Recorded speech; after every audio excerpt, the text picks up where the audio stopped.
আজকে আমরা হিসাব বিজ্ঞান দ্বিতীয় পত্রের স্পেশালি দ্বিতীয় পত্র প্রথম পত্র কিছু কাজে লাগবে আমাদের কোম্পানির আর কি কোম্পানির আর্থিক বিবরণীর কিছু গুরুত্বপূর্ণ দফা নিয়ে আলোচনা করব। মানে আমাদের কিছু সমন্বয় আছে যে সমন্বয়গুলোতে আমরা প্রায় কনফিউজড হয়ে যাই কোথায় কোথায় কাজ হবে। এগুলা যদি আমরা জানি আর্থিক বিবরণীতে আমাদের জন্য হেল্পফুল হবে। এছাড়া আমাদের সমন্বয়গুলা কিন্তু এমসিকিউতেও আসে। সো এমসিকিউতেও তোমাকে দিতে পারে কোনটা কিসের কাজ হবে, এমসিকিউর জন্য তোমার জন্য হেল্পফুল হবে। আচ্ছা, প্রথমত হচ্ছে আমাদের মুনাফাবিহীন পণ্য বিক্রয়। মুনাফাবিহীন পণ্য বিক্রয় একটা এন্ট্রি যেটাতে তোমার সব কিছু আমার রিভার্স করে নিতে হয়। মুনাফাবিহীন পণ্য বিক্রয় মানে যে বিক্রয়টা আছে বিক্রয়টাও কমে যে দিতে হবে, ক্রয়টাও কমাই দিতে হবে। সহজ কথা হচ্ছে মুনাফাবিহীন পণ্য বিক্রয়ে শুধুমাত্র বিশদায় বিবৃতি কাজ হবে। কোথায় হবে? বিশদায় বিবৃতি। কাজটা কি হবে? ক্রয়ের থেকে বাদ যাবে, সেম বিক্রয় থেকেও কি হবে? বাদ যাবে। কারণ দেখো, তুমি মুনাফাবিহীন পণ্য বিক্রি করছো কিন্তু লাভ করো নাই। তো যেহেতু লাভ করো নাই, এজন্য তোমার বিক্রয় বাড়ানোর কোনো দরকার নাই। বিক্রয়টা কী করতে হবে? কমাই দিতে হবে। কারণ বিক্রয়টা হচ্ছে একটা আয়। তোমার যদি লাভই না হয়, আয় যদি না হয়, তাহলে বাড়ানোর দরকার আছে। ওকে, সেম গোজ টু ক্রয়। ক্রয় আমরা কেন লিখি? ক্রয় বাড়াই কেন? পণ্য যদি বেড়ে যায়। কিন্তু মুনাফাবিহীন পণ্য বিক্রি করছো, লাভ করো না, ঠিক আছে, পণ্য তো কমে গেছে শিওর।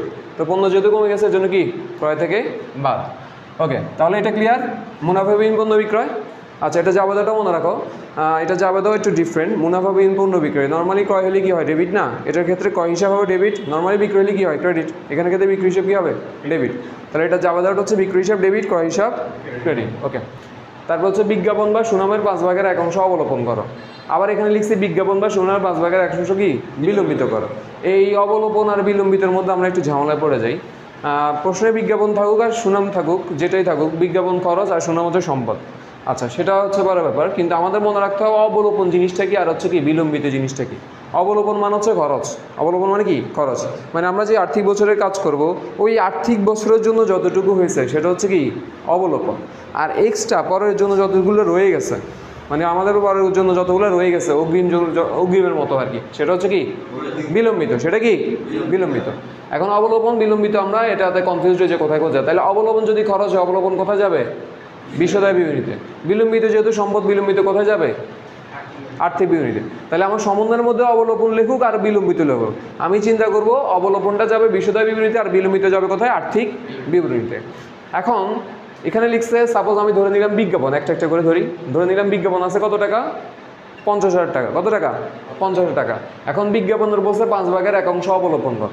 তাহলে 5 ভাগের 1 অংশ যদি অবলোপন করি, তার মানে এক অংশ হচ্ছে কি খরচ। 1 অংশ কি খরচ। তো 5 ভাগের মধ্যে 1 অংশ যদি খরচ হয়, বাকি 4 ভাগ কি বিলম্বিত, তাই না? তার মানে 1 অংশ যাবে খরচের দিকে। তো খরচ আমরা কোথায় লিখি? বিশদায় বিবৃতিতে না তানজিদ? তাহলে বিশদায় বিবৃতিতে যাবে। তাহলে 5 ভাগের 1 অংশ কত?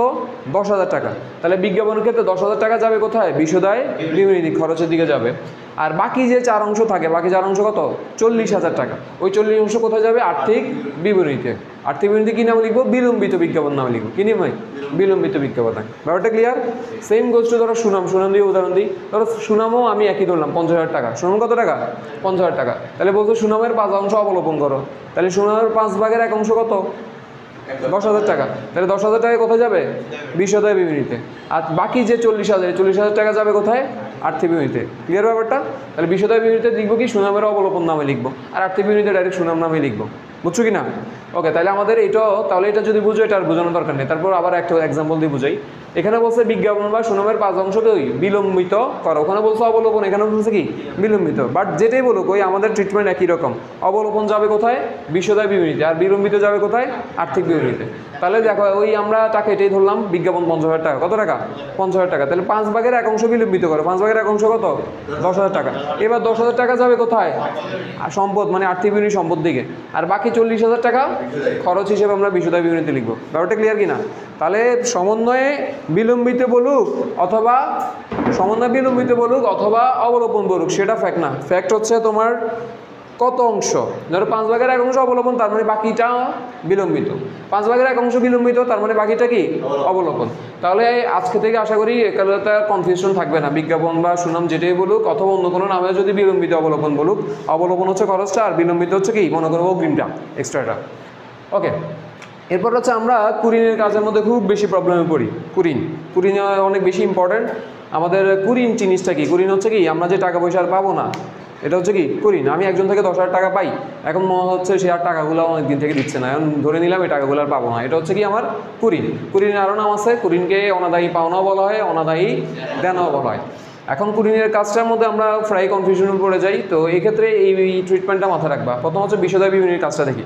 বিষয়দায় বিবরণী আমরা প্রথমেই কুরিন নামে যেটা থাকবে এটা লিখবো, রেয়ামিলি। কোথায়? রেয়ামিলি। রেয়ামিলি কুরিন নামে অথবা অনাদায়ী পাওনা নামে অথবা অনাদায়ী দেনা নামে, যে নামে থাকুক রেয়ামিলি কুরিন যেটা থাকবে সেটা আসবে প্রথমে। এরপর আমরা কি করব? যোগ নতুন কুরিন। নতুন বলতে হচ্ছে সমন্বয়ে যদি কোনো কুরিন নামে অথবা সমন্বয়ে অনাদায়ী দেনা, অনাদায়ী পাওনা অথবা দেনাদারের 1,000 টাকা আদারযোগ্য না, মানে আদারযোগ্য না, যে নামে বলুক, সমন্বয়ে যদি কুরিন যে জিনিসটা থাকে সেটা কি হবে? যোগ হবে। মনে থাকবে, সমন্বয় কুরিন থাকলে কি হবে? যোগ হবে। আবার সেই নতুন সঞ্চিতি, নতুন বলতে আমরা সমন্বয়গুলো নতুন বুঝাইছি, তুমি পরীক্ষায় নতুন লিখতে হবে এমন কোনো কথা নেই, মানে নতুন তোমাকে মনে রাখার সুবিধার্থে নতুন দিয়ে লেখা হয়। সমন্বয় যে জিনিসগুলো এগুলো আমরা কী নামে পরিচয় করাই? নতুন। তাহলে নতুন সঞ্চিতি হচ্ছে সমন্বয় সঞ্চিতি, মানে সমন্বয় বলা থাকবে দেনাদারের 5% সঞ্চিতি ধরো, 10% সঞ্চিতি ধরো, তাহলে যে সঞ্চিতিটা ধরতে বলবে সেটা কি হবে? সমন্বয়টা যোগ হবে। কি হবে? যোগ হবে। ওকে, এই সঞ্চিতিতে কী ধরবো? এখানে টাকা দেওয়া থাকবে না, 5% দেওয়া থাকবে। ধরো সাপোজ লেখা আছে দেনাদারের 5% সঞ্চিতি ধরো, তাহলে আমরা কি করব? দেনাদার রেয়ামিলি যদি দেনাদার দেওয়া থাকে অথবা প্রাপ্য হিসাব নামে যদি 50,000 টাকা দেওয়া থাকে, ওই 50,000 থেকে সমন্বয়ে যদি কোনো কুরিন থাকে সেটা বাদ দিব। বাদ দিলে যে টাকা থাকবে অবশিষ্ট, ওই টাকার উপর আমরা 5% বা 10% যে সঞ্চিতি ধরতে বলো সেটা ধরবো। ঠিক আছে ব্যাপারটা? ওকে, এরপর আমরা কি করব? পুরাতন সঞ্চিতি কি করব? বাদ দিব। পুরাতন সঞ্চিতি কোনটা? রেয়ামিলি অনাদায়ী পাওনা সঞ্চিতির নামে ক্রেডিট দিকে একটা টাকা দেওয়া থাকবে। অনাদায়ী পাওনা সঞ্চিতি বা কুরিন সঞ্চিতি নামে কোথায় দেওয়া থাকবে? রেয়ামিলি। তাহলে রেয়ামিলি যে সঞ্চিতি, সোজা কথা হচ্ছে রেয়ামিলি কোনো সঞ্চিতি থাকলে সেটা কি হবে? বাদ যাবে। তাহলে এই সিরিয়ালটা তুমি মেনটেন করলে হয়ে যাবে। এখন 4টা আছে এখানে, 4টা প্রশ্নে নাও থাকতে পারে। প্রশ্ন সাপোজ রেয়ামিলি কুরিন আছে আর হচ্ছে সমন্বয় সঞ্চিতি একটা আছে, তাহলে 2টার কাজ হবে। 3টা থাকলে 3টার কাজ হবে, কিন্তু তুমি এই সিরিয়ালটা মেনটেন করবা। প্রথমে রেয়ামিলি কুরিন, তারপর সমন্বয়ে যেগুলো থাকবে সেগুলো যোগ হবে, সবার শেষে রেয়ামিলি সঞ্চিতি কী হবে? বাদ যাবে। মনে থাকবে, এটা হচ্ছে কুরিনের বিশ্বদায় বিবরণীতে ট্রিটমেন্ট। এরপর হচ্ছে আর্থিক বিবরণী কী হবে? আর্থিক বিবরণীতে কুরিনের কাজগুলো রেয়ামিলি যে কুরিনগুলো আছে এগুলো কোনো কিছুই আসবে না, কিন্তু সমন্বয়ের কুরিন আমরা জানি প্রত্যেকটা সমন্বয়, কিন্তু তুমি যদি পুরো আর্থিক বিবরণী করো প্রত্যেকটা সমন্বয়ে 2টা কাজ, মানে 2 দিকে যাবেই রেশিওর। তো আমাদের সমন্বয়ে যে কুরিন বা কুরিন সঞ্চিতিগুলো আছে সেগুলো প্রাপ্য হিসাব থেকে আমরা কী করবো? বাদ দিব। প্রাপ্য হিসাব কারা? তুমি যার থেকে টাকা পাবো। এখন তুমি ধরো একজন থেকে 50,000 টাকা পাইতা, এখন নতুন কুরিন 5,000 টাকা, মানে এই 5,000 টাকা আর পাবা না, তাহলে এটা বাদ দিবা না? সঞ্চিতি বাদ দিবা না?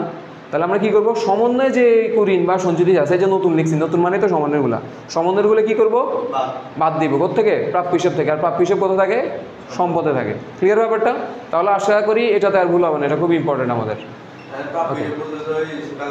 হ্যাঁ, প্রাপ্য হিসাব দেনাদার নামও থাকতে পারে। প্রাপ্য হিসাব হচ্ছে তুমি যার থেকে টাকা পাও। ওকে, এরপর হচ্ছে আমরা দ্বিতীয় পত্রের আর্থিক বিবরণীর মধ্যে আমাদের আরও কিছু কনফিউশন থাকে, এগুলো যদিও তোমরা সংরক্ষিত আয় বিবরণী করছিলা, ওখানে দেখছিলা, তারপরে এখানে আমরা আবার দেখা দিচ্ছি।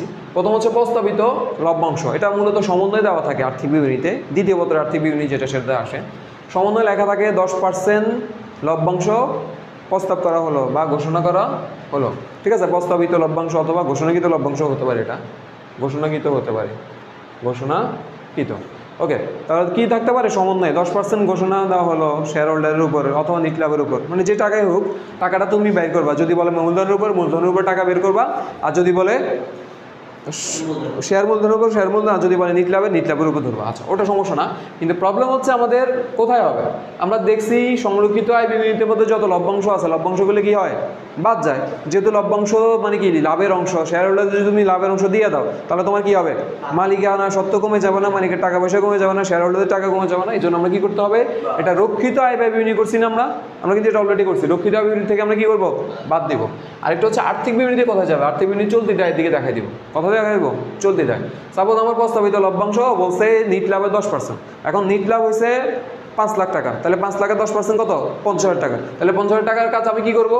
সংরক্ষিত আয় বিবরণীতে যে মুনাফাগুলো আছে এগুলো থেকে কী করবো? বাদ দিব, বাদের দিকে দেখাবো। আর আর্থিক বিবরণীতে চলতি দায়ের দিকে কী নামে লেখাবো? প্রস্তাবিত বা ঘোষণাকৃত লভ্যাংশ যেটা থাকে ওই টাকাটা লিখে দিব। বুঝছো কি না? ওকে, এগুলো এমসিকিউতে আসতে পারে, খেয়াল করিও।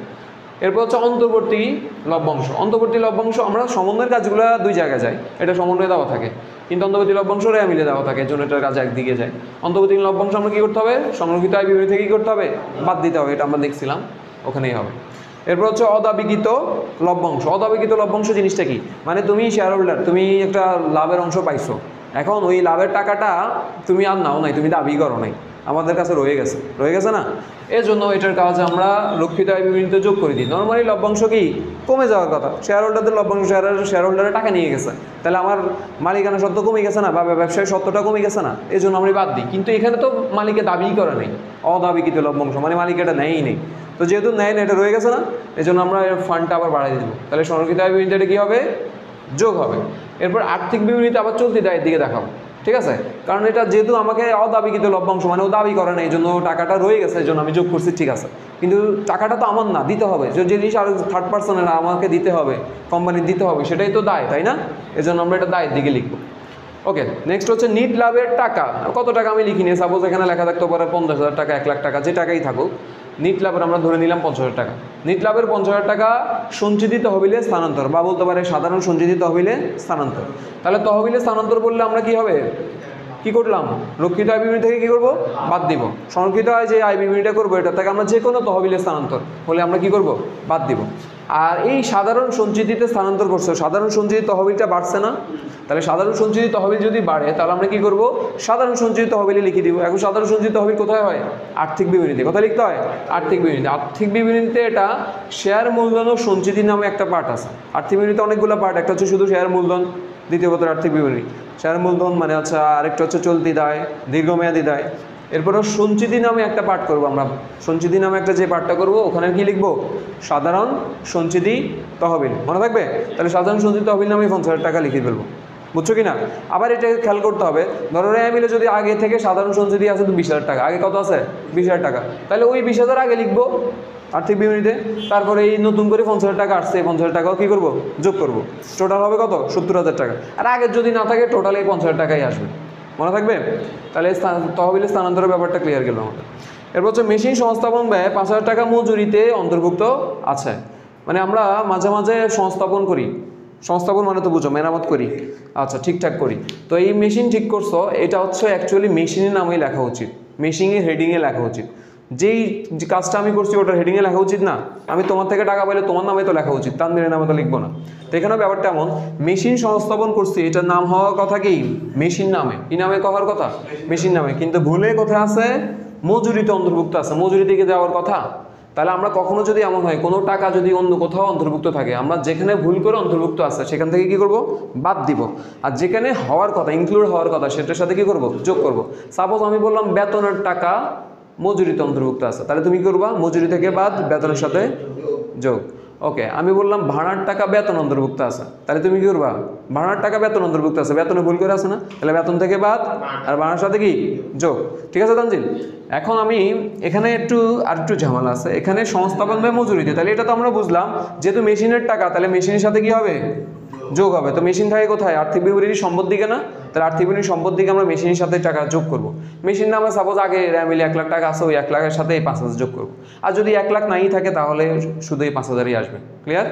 ওকে, তারপর আবার কি করবো, মজুরিতে অন্তর্ভুক্ত আছে, তাহলে মজুরিতে অন্তর্ভুক্ত থাকার কথা না, এজন্য আমরা কি করবো, মজুরি থেকে কি করবো, বাদ দিব। মজুরি কত থাকে, বিশদায় বিবরণীতে, বিশদায় বিবরণী কোন পাশে থাকে, কোন পার্টে থাকে, বিশদায় বিবরণীতে বিকৃত পণ্যের ব্যয় থাকে, গুড। ওকে, কিন্তু এখানে আরেকটু ঝামেলা আছে। নর্মালি আমি বললাম বেতনের টাকা ভাড়াতে আছে, ভাড়ার টাকা বেতন আছে, এগুলো শুধু ওদের মধ্যে যোগ বিয়োগ হবে। কিন্তু মেশিনের মধ্যে আরেকটু ঝামেলা হয় কি, এখানে আমরা এই ভুলটা করি, নর্মালি এটা সবাই পারে, এটা যোগ হয়, এটা বিয়োগ হয়, কিন্তু আরেকটা জিনিস স্কিপ করে যায়, সেটা হচ্ছে আমরা মেশিনের অবচয় বের করা লাগে না। সাপোজ রেমিলি মেশিন আছে 1 লাখ টাকা, কত আছে 1 লাখ টাকা, আমরা ধরে নিলাম মেশিন আছে 1 লাখ টাকা। ধরো মেশিনের অবস্থা বের করতে বলছো 10,000 টাকা, 10%, কত পার্সেন্ট, 10%, তাহলে 1 লাখের 10% কত, 10,000 টাকা। ওটা আমরা বিশদায় বিবরণীতে অবচয় আমি লিখতাম না, তাহলে অবচয় লিখবা কত, 1 লাখের 10% কত, 10,000। আমরা ভুল করে এই 10,000 লিখিবি, এই 10,000 না, 10,000 টাকা ঠিক আছে, এই 1 লাখের 10% হচ্ছে 10,000, সেটা ঠিক আছে। বাট এখানে আমাদের এই যে আরেকটু নতুন করে 5,000 টাকা এটা অন্তর্ভুক্ত হয়েছে না মেশিনের সাথে, তাহলে এই টাকার উপরে অবচয় হবো না, তাহলে এই 5,000 উপর আবার কত পার্সেন্ট হবে, 10% হবে। তাহলে 5,000 উপর 10% কত, 500 টাকা, 500 যোগ হবে। তো বেশিরভাগ ক্ষেত্রে কি হয়, এই 5,000 টাকা মজুরিতে অন্তর্ভুক্ত আছে ঠিক আছে, কিন্তু এটা তারিখও দিয়ে দেয়। ধরো তারিখ দিল 1/7, একটা সাল দিয়ে দিল, 23 দিয়ে দিল, তাহলে 1/7 মানে কি 6 মাস যাওয়ার পরে তুমি এই সংস্থাপন ব্যয়টা করছো, তাহলে এই বছর কি পুরো অবচয় পাবা না 6 মাসের অবচয় পাবা। তাহলে সেই ক্ষেত্রে 5,000-এর 10% 500 টাকা ঠিক আছে, ওই 500 টাকার আবার অর্ধেক করে কত বানাইতে হবে, 250 বানাইতে হবে। এই ভুলটা আমাদের করি, আমরা অবচয়ের ক্ষেত্রে এই তারিখটা ঠিক করি না, অথবা তারিখের দিকে খেয়াল করলে টাকা দিয়েও খেয়াল করি না। আমরা শুধু রেয়ামিনের 1 লাখ টাকার উপরে অবচয় বাইর করে ফেলি, আরেকটা টাকা আছে সেটা দিকে খেয়াল নেই, তাহলে এটা খেয়াল করতে হবে।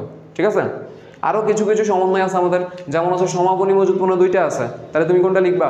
ছোটটা লিখবা। ধারে পণ্য ক্রয়, এটার কাজ কি? ধারে পণ্য ক্রয় করছো বা অলিখিত পণ্য ক্রয়, তাহলে ক্রয়ের সাথে যোগ, আবার কোথায় যোগ হবে? পাওনাদার বা পদ হিসাবের সাথে যোগ। তাহলে ধারে পণ্য ক্রয় করছো মানে কি তোমার থেকে পায় না, তাহলে পদ হিসাবে বাড়াই দিবা না। সেম গোজ টু তোমার ধারে পণ্য বিক্রয়, তাহলে ধারে পণ্য বিক্রি করছো কি হবে? বিক্রয়ের সাথে যোগ, আবার কি হবে? প্রাপ্য হিসাবের সাথে যোগ। এরকম আমাদের আরও অনেক কিছু কনফিউশন আছে, আমরা এই কনফিউশনগুলো আস্তে আস্তে দূর করবো। আজকে যেগুলো দিচ্ছি এগুলো তো বুঝছো। ওকে, নেক্সট দিন আমরা আরেকদিন আরগুলো করবো।